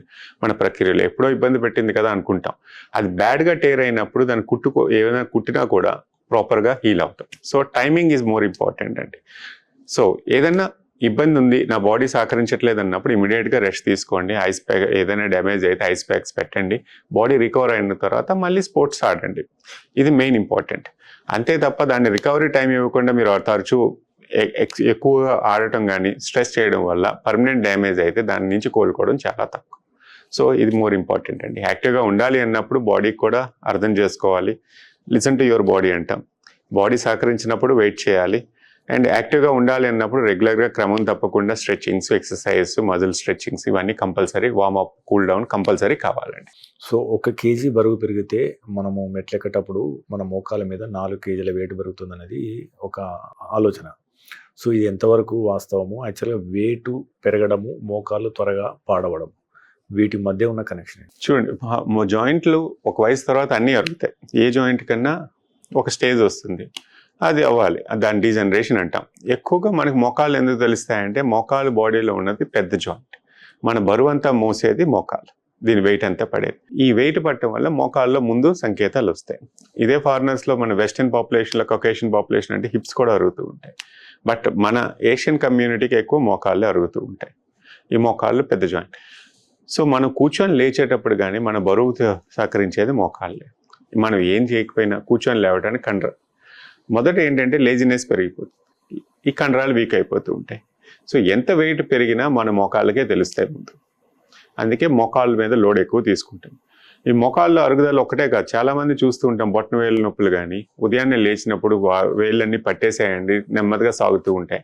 ఇదంతా ఏంటంటే ఆర్థరైటిస్లో ఒక భాగం. దీన్ని స్టిఫ్నెస్ అంటాం. ఏ మోకాలన్నా వెంటనే నొప్పులు అని చెప్పేది, సహజంగా సంకేతాలు ఇస్తూ ఉంటుంది. మొదట్లో చాలామంది చూస్తే ఎలా అంటే కూర్చొని లేవటం కష్టం అనిపిస్తుంది. అది మొదటి దశ. నెమ్మదిగా కూర్చొని లేవటం ఇబ్బంది పడుతూ కొన్ని అడుగులు వేసిన తర్వాత మళ్ళీ ఫ్రీ అయిపోతారు, బాగానే ఉంటారు. మొదట 2-3 అడుగులు వేయడానికి కొంచెం ఇబ్బంది పడతారు, కాలు పట్టేసిందండి కొంచెం నడిస్తే ఫ్రీ అయిపోతుంది అని. సో ఇలా సహజంగా తర్వాత మెట్లు ఎక్కడానికి దిగడానికి ఇబ్బంది పడతారు. ఎక్కడైనా మెట్లు చూస్తే ఆలోచిస్తారు, ఇది ఎక్కాలా, నాకు ఇబ్బంది పడుతున్నారు అనేసి. సో వెయిట్ గెయిన్ అన్నది ఈ నడక తగ్గిపోయేసరికి వెయిట్ పెరిగే అవకాశం ఉంటుంది. చాలామంది ఆలోచిస్తారా, నేను వెయిట్ తగ్గుతున్నానండి. తగ్గితే చాలా మంచిదే.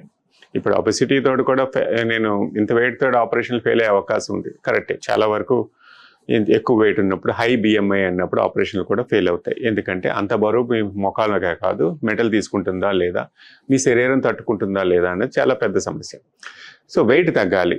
ఇప్పుడు రకరకాలుగా ట్యాబ్లెట్స్ కానీ లేకపోతే బెరియాట్రిక్ ఆపరేషన్స్ కూడా వచ్చే వెయిట్ తగ్గడానికి. ఎందుకంటే డైట్ ఒక్కటే సహకరించదు ఫిజికల్ యాక్టివిటీ లేకుండా.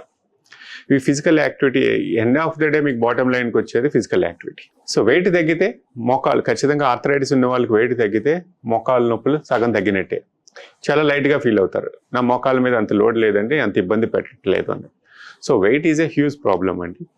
వెయిట్ పెరగకుండా ఉండాలి. సో అంటే ఇప్పుడు 40-45 ఏళ్ళు మహిళలకు అంటే ఇప్పుడు మెనోపాజ్ వచ్చినప్పుడు ఈస్ట్రోజన్ డ్రాప్ అవుతుంది కదా. సో దాంతో బోన్ మినరల్ డెన్సిటీ ఎట్లా అవుతుంది, ఆ వయసులో వారు దాన్ని ఎలా గుర్తించాలి, ఎలాంటి జాగ్రత్తలు తీసుకోవాలి?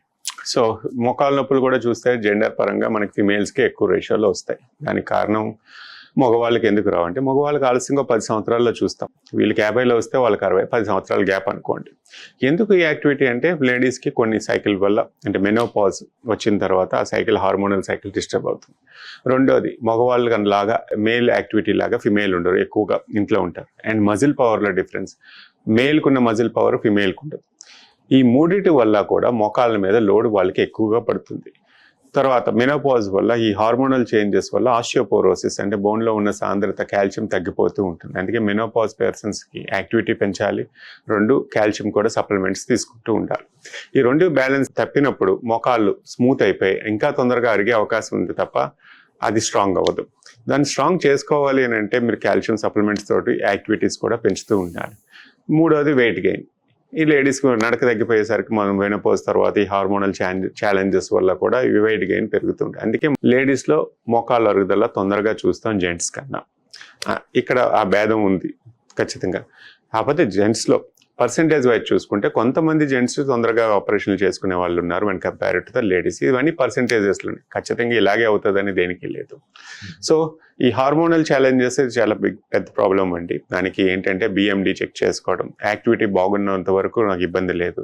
తరచుగా చాలామంది బిఎండి చెక్ చేసుకుని వస్తారు, నాకు కాల్షియం తగ్గిపోయింది, ఇంజెక్షన్స్ ఇచ్చేయండి, అయితే కాల్షియం ఇవ్వండి, నేను ఇప్పటి నుంచి కాల్షియం వాడొచ్చా అనేది చాలామంది అడుగుతారు. ఊరికనే కాల్షియం వాడటం వల్ల కూడా బాడీ తీసుకోదు, అది కూడా గుర్తుంచుకోవాలి. ఇది ఒక సైకిల్ అని చెప్పాం, డిస్కస్ చేసుకున్నాం. యాక్టివిటీ కూడా ఈక్వల్గా ఉండాలి. ఊరికనే కాల్షియం డంప్ చేసుకుంటే బాడీ స్ట్రాంగ్ అయిపోదండి, అది ఆ కాల్షియం టాక్సిసిటీ కూడా వచ్చే అవకాశాలు ఉన్నాయి. సో ఈ బ్యాలెన్స్డ్ డైట్ తీసుకొని యాక్టివిటీ పెంచి అవసరమైనంత కాల్షియం సప్లిమెంట్స్ ద్వారా తీసుకోవడంతో బ్యాలెన్స్డ్ లైఫ్ లీడ్ చేయొచ్చండి. సో డాక్టర్ గారు, మనం కీలకమైన విభాగానికి వద్దాం. సో మీరు రోబోటిక్ నీ రీప్లేస్మెంట్ సర్జన్, ఎన్నో వందల సర్జరీలు చేశారు. ఇందులో ఉన్న ఒక భిన్నమైన వాదన ఏంటంటే, ఇప్పుడు యాక్చువల్గా ఒక గుడ్ సర్జన్ అయి ఉంటే normal surgery is also equal to robotic అని కొంతమంది అంటారు. లేదు రోబోటిక్ అనేది ప్రిసైజ్ కట్టింగ్, త్వరగా కోలుకుంటారు, లెస్ బ్లడ్ లాస్ ఉంటుంది అని చెప్పేసి కొంతమంది అంటారు. ఒకవేళ అంటే ఫర్ సపోజ్ నార్మల్ సర్జరీకి రోబోటిక్ సర్జరీకి 1 లక్ష 2 లక్షలు తేడా ఉంది. So is it worth investing అనే క్వశ్చన్ ప్రజలకి వస్తే సో మీరు ఏం విశ్లేషణ ఇస్తారు? సో ఇప్పుడు ఒక ఎగ్జాంపుల్ ఏంటంటే, మనం వద్దన్నా కాదనుకున్నా టెక్నాలజీ ఈజ్ ఎవ్రీవేర్.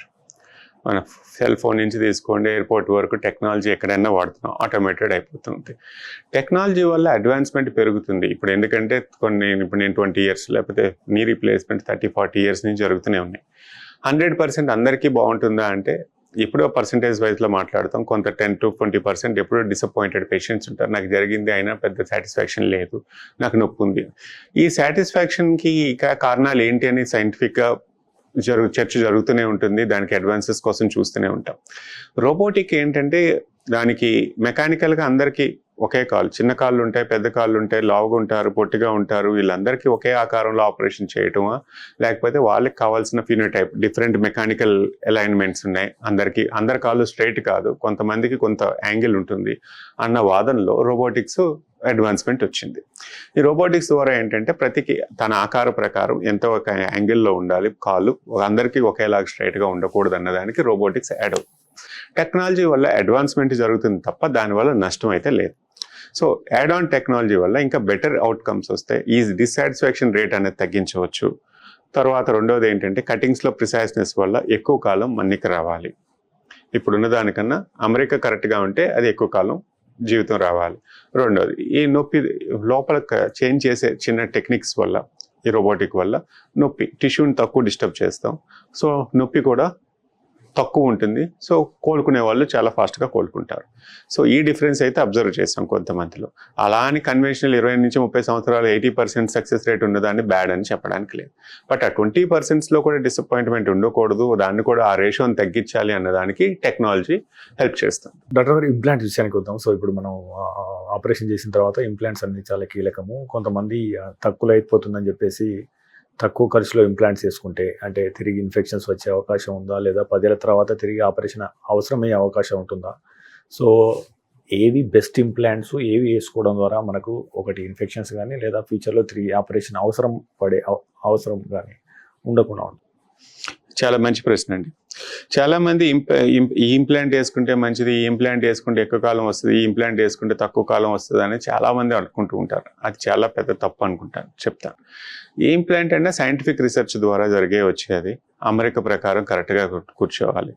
ఇప్పుడు మనకి చెక్క డోర్ అవనివ్వండి, గోల్డ్ డోర్ తెచ్చిండి, క్లాంపులు కరెక్ట్గా లేకపోతే, అమెరికా కరెక్ట్గా లేకపోతే ఏది ఎక్కువ కాలం వస్తుంది అన్నట్టు చెప్పడం. ఏదైనా కరెక్ట్గా అమరిక ఉంటే ఎక్కువ కాలం జీవితం వస్తుంది. సో మీకు ఇంప్లాంట్ కన్నా సర్జన్ ఇంపార్టెంట్. దాన్ని కరెక్ట్గా కూర్చోబెట్టడం అనేది మెయిన్ ఇంపార్టెంట్. దాన్ని యాంగిల్ కరెక్ట్గా కూర్చోబెట్టి అమరిక కరెక్ట్గా ఉంటే ఎక్కువ కాలం వస్తుంది. రెండోది, ఏ ఇంప్లాంట్ చెత్తది, ఏ ఇంప్లాంట్ మంచిదని కాదు. ఇంప్లాంట్ ఎప్పుడైనా నాణ్యతగా వేసుకోవడం, ఎందుకంటే ఒకసారి జీవితంలో వేసుకునేది మళ్ళీ వెనక్కి రాకూడదని. ఎంతకాలం వస్తుందని చాలామంది అడుగుతూ ఉంటారు. యూజువల్గా ఇంప్లాంట్లో ఏంటంటే ప్లాస్టిక్ ఉంటుంది, ఆ ప్లాస్టిక్ మీద రాపిడ్ ఉంటుంది, దాన్ని వేర్ అండ్ టేర్ జీవితకాలంలో మాట్లాడేది. ఒకవేళ వేర్ అండ్ టేర్ అయింది 20-30 సంవత్సరాల తర్వాత అంటే ప్లాస్టిక్ తీసి వేరే ప్లాస్టిక్ పెట్టవచ్చు. అది చాలా చిన్న సమస్య, అది పెద్దది కాదు. So life of the implant కన్నా దాన్ని కరెక్ట్గా కూర్చోబెట్టడం అనేది ఇంపార్టెంట్. రెండో కీలకం ఏంటంటే ఇన్ఫెక్షన్స్. ఏ ఆపరేషన్ కన్నా ఫస్ట్ రిస్క్ అన్నది ఇన్ఫెక్షన్, ఎందుకంటే మనం కోర్సు చేయాల్సినప్పుడు. ఈ ఇన్ఫెక్షన్స్కి 2 కారణాలు ఉంటాయి. ఒకటి హాస్పిటల్ ఎన్విరాన్మెంట్, 2 రోగి. సో పేషెంట్స్ చాలామంది ఇమ్యూనిటీ తక్కువ ఉన్న వాళ్ళు ఉంటారు. లాంగ్ టర్మ్లో డయాబెటీస్ ఉండి కంట్రోల్ షుగర్స్ ఉన్న వాళ్ళు, లేకపోతే వేరే ఇతర ఇన్ఫెక్షన్స్ వచ్చి ఇంతకుముందు, లేకపోతే ఇమ్యూనిటీ తక్కువ ఉన్న వాళ్ళు వేరే కిడ్నీ ప్రాబ్లమ్స్ ద్వారా దీని ద్వారా వాళ్ళని కొంచెం సొఫిస్టికేటెడ్గా చూసుకుంటూ ఉండాలి. ఎందుకంటే బాడీ తట్టుకునే శక్తి ఎంత ఉంది, దానివల్ల ఇన్ఫెక్షన్స్. రెండవది hospital environment.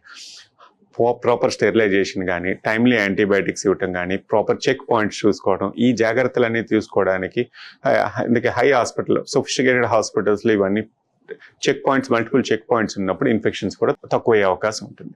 So infections is ఫెయిల్యూర్కి మెయిన్ కారణం. మీకు లైఫ్ కన్నా ఇన్ఫెక్షనే మెయిన్ పెద్ద సమస్య. ఫస్ట్ ఆపరేషన్ కరెక్ట్గా అయింది, ఇన్ఫెక్షన్ లేకుండా అంటే అది జీవితకాలం వచ్చే అవకాశం ఉందండి. ఇంతకాలం తర్వాత మార్చడం అన్నది ఎక్కడ ఇండియన్ ఎన్విరాన్మెంట్లో జరిగే అవకాశం లేదు, ఇప్పుడు వరకు వినలేదు. పాలీ అరిగిపోయింది నాకు మార్చారు అన్నది. బట్ ఇన్ఫెక్షన్ వచ్చింది, లేకపోతే పడిపోయి ఫ్రాక్చర్ అయింది అన్న వాళ్ళను చాలా ఎక్కువ చూస్తూ ఉంటాం. సో ఇన్ఫెక్షనే పెద్ద సమస్య లైఫ్ కన్నా. ఏదైనా మంచి హాస్పిటల్లో 1-2% అంటాం, 100 చేస్తే 2 ఇన్ఫెక్షన్స్ వస్తాయి, ఈ రకరకాల కారణాల వల్ల. అంతకన్నా ఎక్కువ వచ్చింది అని అంటే మల్టిపుల్ ఫ్యాక్టర్స్ దీనికి వస్తుంది. సో ఒక ఆపరేషన్, రెండోసారి దాన్ని ఆపరేషన్ చేయాలంటే చాలామంది ఆలోచిస్తూ ఉంటారు, 3 ఖర్చు అవుతుంది. మొదట ఆపరేషన్ కరెక్ట్గా అవ్వలేదు, ఇన్ఫెక్షన్ ప్రోటోకాల్ కరెక్ట్గా తీసుకోలేదు, లేకపోతే మెటల్ కరెక్ట్ వాడలేదు అన్నప్పుడు రెండోసారి దాన్ని కరెక్ట్ చేసి ఆపరేషన్ చేయాలంటే 3 నుంచి 4 ఖర్చు అవుతుంది. చాలామంది ఆలోచించారు. సో మొదటి ఆపరేషన్ కరెక్ట్గా అయింది అని అంటే రెండో ఆపరేషన్కి అవకాశం ఉండదండి. మెడ్ ప్లస్ లో అదే మెడిసిన్, అదే క్వాలిటీ, మార్కెటింగ్, డిస్ట్రిబ్యూషన్, ఇంకోటి అంటూ వీళ్ళకి అదనపు ఛార్జీలు ఉండవు. అందువల్లే 50-80% డిస్కౌంట్ లో మనకు అందిస్తున్నారు. డాక్టర్ గారు, అంటే మనం ప్రివెంటివ్ షెఫ్ గురించి మాట్లాడితే యాక్చువల్గా ఇప్పుడు ఈ ఇంటర్వ్యూ చూస్తున్నా అంటే 30 ఏళ్ళ సాఫ్ట్వేర్ ఇంజనీర్ కావచ్చు, ఒక 60 ఏళ్ళ రిటైర్డ్ ఎంప్లాయీ కావచ్చు, వారు మోకాళ్ళ ఆపరేషన్ అవసరం లేకుండా ఉండాలన్నా కానీ, లేదా వాళ్ళ మోకాలను పదిలంగా ఉంచుకోవాలన్నా కానీ, మీరు టాప్ 3 చేయాల్సినవి, టాప్ 3 చేయకుండావి ఏంటి అని చెప్తారు? సో ముఖ్యంగా బ్యాలెన్స్డ్ డైట్ అంటామండి. బ్యాలెన్స్డ్ యాక్టివిటీ, ఓవర్డూ కాదు. Balanced diet, balanced weight and activity. ఈ సమస్యకి దూరంగా ఉంచుకోవాలంటే ఈ 3 కరెక్ట్గా ఉండాలండి. దానికన్నా ఉత్తమం లేదు. నడవటం, ప్రతి జిమ్కి వెళ్ళిపోయి ఇది యాక్టివిటీ చేయాలన్న అవసరం కూడా లేదు. యాక్టివిటీ ఏంటంటే మనిషి జీవితానికి కావాల్సింది ముందు నడక, అది బేసిక్ థింగ్. అది ఎంత నడిస్తే అంత మంచిది, దానివల్ల ఇంకేం లేదు. నడక బాగుంది, నేను ఇంకా ఎక్స్ట్రా చేయగలను అన్నప్పుడు ఇంకా ఎక్స్ట్రా యాక్టివిటీ చేయండి. అది మీకు నచ్చిన యాక్టివిటీ, జిమ్కి వెళ్ళొచ్చు, చాలామంది స్విమ్మింగ్కి వెళ్ళొచ్చు, ఏదో ఒక activity, that's an extra activity. But basic need is life cycle run అవ్వాలి, బ్రెయిన్ పనిచేయాలి, హార్ట్ పనిచేయాలి, లంగ్స్ కరెక్ట్గా ఉండాలి, బాడీ సర్క్యులేషన్ బాగుండాలి, కండరాలు సక్రమంగా, జాయింట్స్ కదలికలు ఉండాలి, కండబలం ఉండాలి అని అంటే బేసిక్ థింగ్ ఈజ్ బేసిక్. ఈ వ్యాయామాల విషయంలో, వర్కౌట్ విషయంలో కూడా ఒక రకమైన భిన్నాభిప్రాయాలు ఉన్నాయి. సో మెట్లు ఎక్కండి, ఇన్ని మెట్లు ఎక్కితే ఇన్ని క్యాలరీస్ ఖర్చు అవుతున్నాయి అని చెప్పేసి ఎంకరేజ్ చేసే కంపెనీలు కొన్ని అయితే, మెట్లు ఎక్కడం ద్వారా మోకాలు పాడవుతాయి, మెట్లు ఎక్కకండి అని చెప్పే డాక్టర్లు కూడా ఉన్నారు. యాక్చువల్గా అంటే మోకాల విషయానికి వస్తే, అంటే ఇప్పుడు మన సాధారణంగా హార్ట్ స్పెషలిస్ట్ మెట్లు ఎక్కండి అని చెప్తారు, నీ రిప్లేస్మెంట్ సర్జన్ మెట్లు ఎక్కండి అని చెప్తారు అని చెప్పేసి అని అంటారు. సో అంటే మోకాలు పాడవకుండా శరీరానికి కావాల్సిన మంచి వ్యాయామం కావాలంటే మీరు సజెస్ట్ చేసే వర్కౌట్స్ ఏంటి? ఏ యాక్టివిటీ అయినా మంచిదేనండి, తన శరీరానికి తట్టుకుంటున్నారు లేదా. కొంతమంది మ్యారథాన్ ఇష్టపడతారు, నా బాడీ సహకరిస్తుంది అంటారు. కొంతమంది స్టార్ట్ చేస్తే నాకు ఒళ్ళు నొప్పులు వచ్చాయి, మోకాలు నొప్పులు వచ్చాయి, నేను చేయలేకపోతున్నాను అంటే it's like a copy cat కాదు. పక్క వాళ్ళు ఏం చేస్తున్నారు, దానివల్ల మీరు కాపీ చేసి మీ శరీరం సహకరిస్తుందా లేదా చూసుకోవడం ఇంపార్టెంట్ అంటారు. సో వాళ్ళు చేస్తున్నారు, నేను ఆ లెవెల్కి వెళ్ళిపోవాలంటారు. చాలామంది ఇప్పుడు జిమ్లో జాయిన్ అవుతారు, సడన్గా జాయిన్ అయ్యి 2 వారాల్లో మానేస్తారు, ఒళ్ళు నొప్పులు వచ్చేసాయని 2 నెలల వరకు వెళ్ళరు. సో ఇది ఏంటంటే బాడీని అర్థం చేసుకుంటూ వెళ్ళాలి, నెమ్మదిగా స్టార్ట్ చేయాలి. ఒకేసారి నేను స్టార్ట్ చేసి ఇన్ని రోజులు వెళ్ళను అన్నదానికి లేదు. మీ బాడీ దానికి సహకరి. కొంతమందికి రన్నింగ్ చాలా ఇష్టం, మెయిన్ ఈజ్ బ్రెయిన్ యాక్టివిటీ. చాలా మందికి నా బాడీ సహకరిస్తుందని చూస్తాం, కొంతమందికి అది సహకరించదు. నాకు వేరే యాక్టివిటీ ఇష్టం, నాకు స్విమ్మింగ్ ఇష్టం, నేను జిమ్కి వెళ్తాను. సో ఏది యాక్టివిటీని మీ బాడీ సహకరిస్తుందో, మీ మైండ్కి ఇబ్బంది లేకుండా ఉంటుందో అన్న యాక్టివిటీ చూసుకోవాలి. మాకు కార్డియాలజిస్ట్కి ఏదన్నా యాక్టివిటీ మోర్ ఇంపార్టెంట్. మోకాలు నొప్పులు వచ్చిన వాళ్ళకి నడవమని చెప్తాం, కానీ మెట్లు ఎక్కడం, కిందకి కూర్చోవడం చేయొద్దని చెప్తాం. నొప్పులు రాకముందు అన్నీ చేసుకోవచ్చు.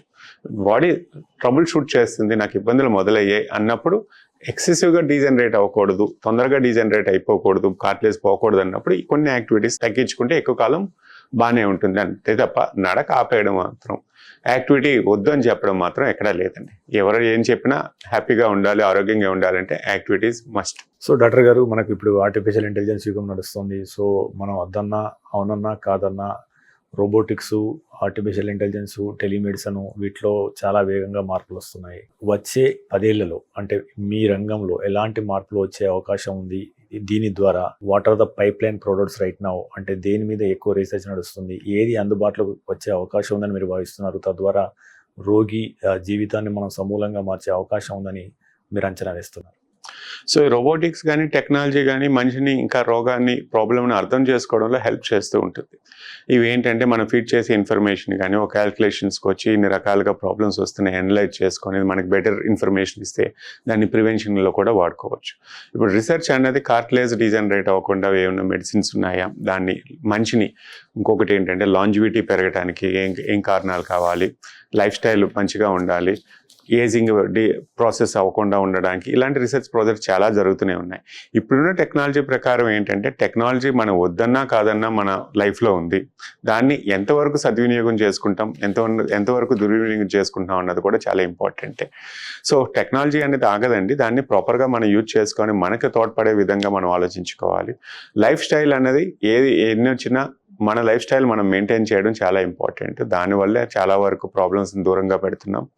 అంతే తప్ప మనం ఏదో స్టెప్స్ కౌంట్ చూసుకొని లేకపోతే మైల్ స్టోన్స్ చూసుకొని నడవటం కాదు. హ్యాపీగా ఉండాలి అన్నప్పుడు, హ్యాపీ లైఫ్ లీడ్ చేయాలి అని అంటే proper balanced diet and proper balanced activities మాత్రం ఉండాలండి. సో మీ వైద్య కేసుల గురించి 1 or 2 కేసుల గురించి చెప్తారా, విచ్ ఇన్స్పైర్స్ అదర్స్ టు అంటే త్వరగా కోలుకోవడం విషయంలో కావచ్చు, లేదా బాగా క్లిష్టమైన ఆపరేషన్ కావచ్చు, లేదా మీకు అత్యంత సంతృప్తినిచ్చిన కేసుల విషయంలో కావచ్చు? 1 or 2 cases. So 1 or 2 cases అంటే నేను చిన్నపిల్లలకి హిప్ రీప్లేస్మెంట్ చేయడం అండి 20-25 ఇయర్స్లో ఒక దాదాపు 20-30 మందికి కూడా చేస్తుంటాం. యాంక్లైజింగ్ స్పాండిలైటిస్ అంటాం. చాలా మందికి ఏంటంటే స్పైన్ వాళ్ళకి జెనెటిక్ పరంగా వచ్చేది, హిప్స్ ఫ్యూజ్ అయిపోతాయి, అంటే వాళ్ళు ఇలాగ కూర్చోవడం కూడా రాదు, ఆ విధంగా ఫ్యూజ్ అయిపోతుంటాయి. వాళ్ళకి జాబ్స్ చేసుకోవాలి, ఇంత చిన్న వయసులో ఆపరేషన్ చేసుకోవాలా అనేది. కోవిడ్ తర్వాత చాలా వరకు మేము చూసిన ప్రాబ్లమ్స్లో హిప్ నెక్రోసిస్ అంటాం. అది నాకు ఎప్పుడు కోవిడ్ రాలేదన్నప్పుడు కూడా చాలామందికి ఆ హిప్ ప్రాబ్లమ్స్ వచ్చాయి. ఎంఆర్ఐ తీస్తేనేమో హిప్ నెక్రోసిస్ అంటాం, ఏవియన్ ప్రాబ్లమ్స్ అంటాం. వీళ్ళందరూ ఏంటంటే కుంటుతూ నడవటం కానీ సగంలో 30-35 ఇయర్స్ వాళ్ళకి చాలా వరకు ఈ ప్రాబ్లమ్స్ చూసాను. చాలామంది నాకు జీవితం అయిపోయిందా, నేను ఆపరేషన్ చేసుకోవాలా లేదనుకున్న వాళ్ళు చాలామంది వచ్చారు. పెళ్లి కాని పిల్లల్లో కూడా ఈ ప్రాబ్లమ్స్ వచ్చాయి. లైఫ్ స్టైల్ ఎలా లీడ్ చేస్తాను, పిల్లని వచ్చా అన్న రోజులు కూడా ఉన్నాయి. వీళ్ళందరికీ సర్ది చెప్పి చేసిన తర్వాత వాళ్ళు హ్యాపీగా ఉన్నారు, పిల్లలు ఉన్నారు, వాళ్ళని చూస్తే ఇట్స్ ఎ బెటర్ ఆఫ్ అనిపిస్తుంది. ఇంకా ఓల్డ్ ఏజ్ అంటారా, చాలా మంది యాక్సెప్టబుల్ లైఫ్ ఉంటారు. కాకపోతే చాలా మందికి ఏంటంటే నేను నడవలేకపోయాను, నేను ఒక్కనే ఉన్నాను, నేను ఏం చేయగలను నన్నంటే, మళ్ళీ వాళ్ళకి నీ రీప్లేస్మెంట్ చేసిన తర్వాత బ్యాక్ టు నార్మల్ లైఫ్ వచ్చినప్పుడు కమ్ బ్యాక్ అండ్ నాకు 2వ జన్మ వచ్చిందండి, నాకు చాలా బాగుందండి అని ఫీల్ అవుతూ ఉంటారు. That gives more happiness for us. ఇప్పుడు జాయింట్ రిప్లేస్మెంట్ ట్రీట్మెంట్ తర్వాత కావచ్చు, లేదా హిప్ రిప్లేస్మెంట్ ఆపరేషన్ తర్వాత కానీ, ఈ పోస్ట్ ఆపరేషన్ కేర్ అనేది హౌ ఇంపార్టెంట్ ఇట్ ఈస్, రోగి కోలుకోవడంలో ఇది ఎంతవరకు దీని పాత్ర ఉంటుంది? సో మీరు దీనిని ఎట్లా అంటే చేస్తారు? ఏ ఆపరేషన్ కన్నా ఫిజియోథెరపీ అనేది చాలా ఇంపార్టెంట్ అండి. ఇప్పుడు ప్రీహ్యాబ్ కూడా అంట, ఆపరేషన్ ముందు కూడా ఎక్సర్సైజ్ చేసిరండి, ముందు కండరాలు బాగుంటే మీరు తొందరగా కోలుకుంటారు అన్నది సమస్య. ఈ ఆపరేషన్ చేస్తే ఫిజియోథెరపీ అవసరం లేదు, ఇలా చేస్తే తక్కువ అవసరం లేదన్నది చాలా తప్పు. ఫిజియోథెరపీ అనేది నథింగ్. ఆపరేషన్ తర్వాత కండబలం రావాలి అని అంటే, ఎందుకు కండబలం రావాలి అని అంటే నొప్పులతో చాలామంది బాధపడుతూ ఉంటారు. ఈ నొప్పులతోటి ఏంటంటే నడక తగ్గిపోతుంది. ఫస్ట్ యాక్టివిటీ తగ్గిపోయేసరికి కండరాలన్నీ వీక్ అయిపోతాయి. ఈ కండబలం ఆపరేషన్ చేసిన తర్వాత మెటల్ పెట్టిన వెంటనే కండబలం రాదు. సో రెండో రోజు నడవటానికి వస్తుంది కానీ కండ సహకరించి కలిసిపోతూ ఉంటారు, నొప్పులు వచ్చేస్తూ ఉంటాయి. సో ఫిజియోథెరపీ అని చాలామంది భయపడుతుంటారు, అది చాలా తప్పు. రోజు బాధపడే కన్నా ఫిజియోథెరపీ అనేది బాడీకి ఎక్సర్సైజ్. ఇప్పుడు ఎవరినైనా జిమ్ స్టార్ట్ చేయండి అని చెప్పినప్పుడు 2-3 వారాలు ఒళ్ళు నొప్పులు వస్తాయి బాడీ సర్దుకునే వరకు. మళ్ళీ బాడీ సెట్ అయిన తర్వాత ఒళ్ళు నొప్పులు పోతాయి. ఇది కూడా ప్రక్రియ అంతే. వాళ్ళు ఎప్పుడూ చేయని ఎక్సర్సైజ్లు ఒకేసారి వారంలో చేస్తారు కాబట్టి నొప్పులని ఫీల్ అవుతుంటారు. అది 2-3 వారాలకు తగ్గిపోతుంది. అదేవిధంగా ఇదే నొప్పులు అందరికీ ఉండవు. కొంతమంది యాక్టివ్గా ఉన్నాను, నేను ముందు కూడా ఎక్సర్సైజ్ చేసుకున్నామని అందరూ ఇంటే కోలుకుంటారు. రెండోసారికి వాళ్ళకి పెద్దగా ఎక్సర్సైజ్ చేసే అవకాశం కూడా అవసరం లేదు. నేను చేసుకుంటున్నానని నాకు నొప్పులు లేవు, బాగానే ఉన్నాయి. చాలామంది నేను నడవలేదు, చాలా కాలం అయిపోయింది, వీక్ మజిల్స్ ఉన్నాయి అన్న వాళ్ళకి ఎక్కువ కాలం ఫిజియోథెరపీ కావాలండి. ఫిజియోథెరపీ అంటే నథింగ్ బట్ మీ దగ్గరుండి కండరాల బలంకి ఎక్సర్సైజ్ చేయించి నడిపించడమే తప్ప దాన్ని ప్రత్యేకంగా అదొక పెద్ద పనిగా చూసుకోకూడదు. సో ఫిజియోథెరపీ అంటే మిమ్మల్ని ఎక్సర్సైజ్ చేసి మీ కండబలాన్ని మళ్ళీ తీసుకురావడానికి తోడ్పడే విధానమే తప్ప అదేమి పనిష్మెంట్ కాదు. సో కండరాలు బలంగా ఉన్న వాళ్ళు తొందరగా కోలుకుంటారండి. ఎక్కువ కాలం ఫిజియోథెరపీ అవసరం లేదు. కండ బలహీనతగా ఉన్నప్పుడు దాన్ని మళ్ళీ సహజ స్ట్రెంత్కి తీసుకురావడానికి కొంత టైం పడుతుంది ఎవరికన్నా. ఏ ట్యాబ్లెట్ కానీ లేకపోతే ఎవరు ఇచ్చేది కూడా కాదు, అది మీరు చేస్తేనే వచ్చే ప్రక్రియ. సో ఈ భాగంలో కొంతమంది లేటుగా కోలుకుంటారు, కొంతమంది సులువుగా కోలుకుంటారు, అంతే తప్ప అదేం ప్రత్యేకంగా తయారు చేసిన ప్రోగ్రామ్ అయితే కాదు. ఇప్పుడు రోబోటిక్స్ వస్తుంది, ఆర్టిఫిషియల్ ఇంటెలిజెన్స్, జాపెక్స్ లాంటి టెక్నాలజీ, గామా నైఫ్ అంటే చాలా పెద్ద పెద్ద ఎక్విప్మెంట్ మీద హాస్పిటల్ ఖర్చు పెడుతున్నాయి. సో ఇన్ఫ్లేషన్ 6% ఉంటే మెడికల్ ఇన్ఫ్లేషన్ 14% పెరిగింది. సో రానున్న రోజుల్లో మెడికల్ కాస్ట్ అంటే ట్రీట్మెంట్గా పెరిగే అవకాశం కనబడుతుంది. అంటే ఈ నేపథ్యంలో సో హెల్త్ కేర్ కాస్ట్ పెరిగే నేపథ్యంలో అంటే అఫోర్డబిలిటీ ఉండి కూడా హెల్త్ ఇన్సూరెన్స్ తీసుకుని వాళ్ళకి మీరు ఏం చెప్తారు? ఆరోగ్య బీమా అనేది ఎంత అవసరమో, అంటే ఒక కుటుంబ యజమానికి మీరు ఇచ్చే సలహా ఏంటి? అంటే కొంతమంది 2 years కట్టేసి నేను ఏం వాడుకోలేదు, అనవసరం కట్టా అని చెప్పేసి డిస్కంటిన్యూ చేసే వాళ్ళు కూడా ఉంటారు. మీరు వారికి ఇచ్చే అంటే మీరు 20 ఏళ్ళ అనుభవం ఉన్నది కాబట్టి మీరు దగ్గరికి వెళ్ళి చాలా కేసులు చూస్తుంటారు కాబట్టి how important it is to take a health insurance? చాలా మందికి చెప్తూ ఉంటానండి, చాలా మంది చూస్తూ ఉంటారండి. వాళ్ళకి ఇచ్చే ఎగ్జాంపుల్ అయితే ఒకటి ఇస్తూ ఉంటాను, హెల్త్ ఇన్సూరెన్స్ ఉందా లేదా అనేసి. లేదండి నేను పిల్లలకి ఎప్పుడు చేయించలేదు, లేదు చేశాను, కట్టేశాను, మానేశాను అంటారు. ఇప్పుడు ఒకే ఎగ్జాంపుల్ చెప్తాను. జీవితంలో అందరికీ 2-wheeler ఉంది లేదా 4-wheeler ఉంది. ప్రతి సంవత్సరం దానికి బీమా చేయిస్తాం. ఎందుకు చేయిస్తాం? మన పోలీసు వాళ్ళు అడుగుతారన్నా, లేదా పాడైతే నేను డబ్బులు పెట్టాలన్నా? ఎంతమంది వాడుతున్నాం? జీవితంలో జ్వరం కూడా రాదు, మనకు అవసరం లేదంటారా? LICలో లైఫ్ ఇన్సూరెన్స్లు చేయిస్తాం. బతికున్న కాలంలో మనం చూడలేం. బతికున్న కాలంలో మనకు ఉపయోగపడేది ఒక హెల్త్ ఇన్సూరెన్సే. జ్వరం రావచ్చు, లేకపోతే ఏదైనా ఫ్రాక్చర్ అవ్వచ్చు, లేకపోతే హార్ట్ పరంగా ఒకేసారి లక్షలు తెమ్మంటే ఎవరి వల్ల కాదు. హెల్త్ పరంగా మన హెల్త్ మీద ఉన్నది చాలా అపోహ. మనకు జీవితానికి ఏమీ అవ్వదు. మనకు ఉపయోగపడేదే హెల్త్ ఇన్సూరెన్స్. జీవితంలో హెల్తీగా ఉండాలి అని అంటే దానికి బీమా ముఖ్యం. కానీ ఎప్పుడో మనం చూడని లైఫ్ ఇన్సూరెన్స్ కోసం మన తర్వాత వచ్చేదానికోసం వస్తుందో రాదో కూడా చాలా మందికి తెలియదు కూడా. దాని మీద ఇన్వెస్ట్ చేస్తాం. మనం వెహికల్ మీద ఉన్న శ్రద్ధ మన శరీరం మీద లేదంటారు. సో లైఫ్ ఇన్సూరెన్స్ కన్నా హెల్త్ ఇన్సూరెన్స్ అంటే మనకు జీవితంలో ఉపయోగపడేది అదొకటే. ఇన్వెస్ట్ చేయాలి. పిల్లల నుంచి ప్రతి ఒక్కరికి చెప్పేది అది. పిల్లల నుంచి అందరికీ చేయండి. ఎవరికి ఏ ఇబ్బంది ఎప్పుడు వస్తుందో తెలియదు. ఒకేసారి ఎవరికి లక్షల్లో రాదు. హెల్త్ కేర్ అంటారా, ఖర్చులు పెరుగుతూనే ఉంటాయి. సొఫిస్టికేషన్ పెరుగుతుంది, ఖర్చులు పెరుగుతూనే ఉంటాయి. దానికి తగ్గేది ఎక్కడా లేదు. ఎందుకంటే దాని మీద ఇన్వెస్ట్మెంట్స్ కూడా చాలా వరకు పెరుగుతున్నాయి. ఏది థర్మామీటర్ నుంచి పట్టుకోండి, మీరు ఏ హాస్పిటల్ బెడ్ కావాలన్నా మనకి అందరికీ ఇప్పుడు ఏంటంటే నాణ్యత కావాలి. నాణ్యత అయితే మనకి ఎక్కడా ఫ్రీగా రాదు. క్వాలిటీ లేకుండా ఏది రాదు. ఒక ట్యాబ్లెట్ ఖర్చు చూడండి, ప్రతి సంవత్సరం పెరుగుతుందా తగ్గుతుందా? ఒక పారాసిటమాల్. సో ఈ నాణ్యత కావాలి అనుకున్నప్పుడు మనకు ఒకసారి హెల్త్ మీద పెట్టడం కష్టం. హెల్త్ ఇన్సూరెన్స్ ఎప్పుడు మనం ఈ సంవత్సరం వాడలేదంటే ఈ సంవత్సరం నువ్వు ఆరోగ్యంగా ఉన్నాం వాడలేదంటే అనుకోవాలి. కనుక వాడలేదని కట్టడం మానేస్తే అది రాదు. హెల్త్ మీద ఇన్వెస్ట్ చేయడం చాలా ఇంపార్టెంట్ ఆస్పెక్ట్ అండి. చివరి ప్రశ్న. సో అంటే మీరు అంటే మీ జీవితంలో అంటే దాదాపుగా 2 దశాబ్దాలుగా సేవలు అందిస్తారు. ఎన్నో వేల మంది పేషెంట్లను చూసి ఉంటారు. సో మీ అనుభవంలో ఎన్నో విరిగిపోయిన ఎముకలు, అరిగిపోయిన కీళ్ళు ఇవన్నీ బాగు చేస్తూ ఉంటారు. అంటే మనిషి జీవితం గురించి మీరు నేర్చుకున్న పాఠం ఏంటి? నాకు తెలిసి మీరు ఇంకొక 20 సంవత్సరాలు 2 దశాబ్దాలు అంటే సేవలు అందిస్తూనే ఉంటారు. పేషెంట్లు మిమ్మల్ని ఏ రకంగా గుర్తుపెట్టుకోవాలని మీరు భావిస్తారు? ఆబ్వియస్గా ఎవరైనా మంచిగా తీసుకొని వాళ్ళ పనులు చేసుకోవడం. ప్రతి ఒక్కరికి ఏంటంటే ప్రతి ఫ్రాక్చరు ఒకటే కాదు.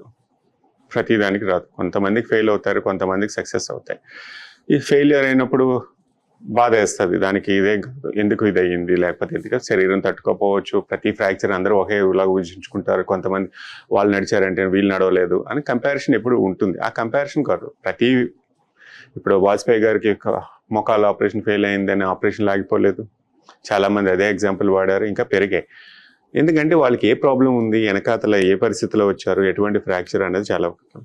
సాటిస్ఫాక్షన్ అందరికీ ఎప్పుడు వస్తుంది అని అంటే, ఇప్పుడు ఏదైనా ఫ్రాక్చర్ పేషెంట్ని మనం నడవలేని పరిస్థితిలో వచ్చినప్పుడు వాళ్ళు నడిపించి వాళ్ళ కాళ్ళ మీద వాళ్ళు నుంచొని వాళ్ళ పనులు వాళ్ళు చేసుకునేటప్పుడు, మోకాళ్ళు ఆపరేషన్లో కూడా నడవలేక వస్తారు, చాలామంది వీల్ చైర్లో వస్తారు వంకర్లపై. మళ్ళీ నేను అందరి దగ్గరికి వెళ్తున్నానండి, నా పిల్లల్ని నేను చూసుకుంటున్నాను, నేను ట్రావెల్ చేయగలుగుతున్నాను, లేకపోతే తీర్థయాత్రలకు వెళ్ళి వచ్చానని చెప్పినప్పుడు చాలా హ్యాపీగా ఫీల్ అవుతాను. సో థ్యాంక్ యూ డాక్టర్ గారు, thank you very much. So ఎన్నో విలువైన అంశాల మీద మీ విశ్లేషణ అందించారు. Thank you doctor, thank you very much. Thank you అండి. సో వ్యూవర్స్, ఇది ఈ వారం ఎపిసోడ్. చూస్తూనే ఉండండి మెట్లస్ 1 టీవీ.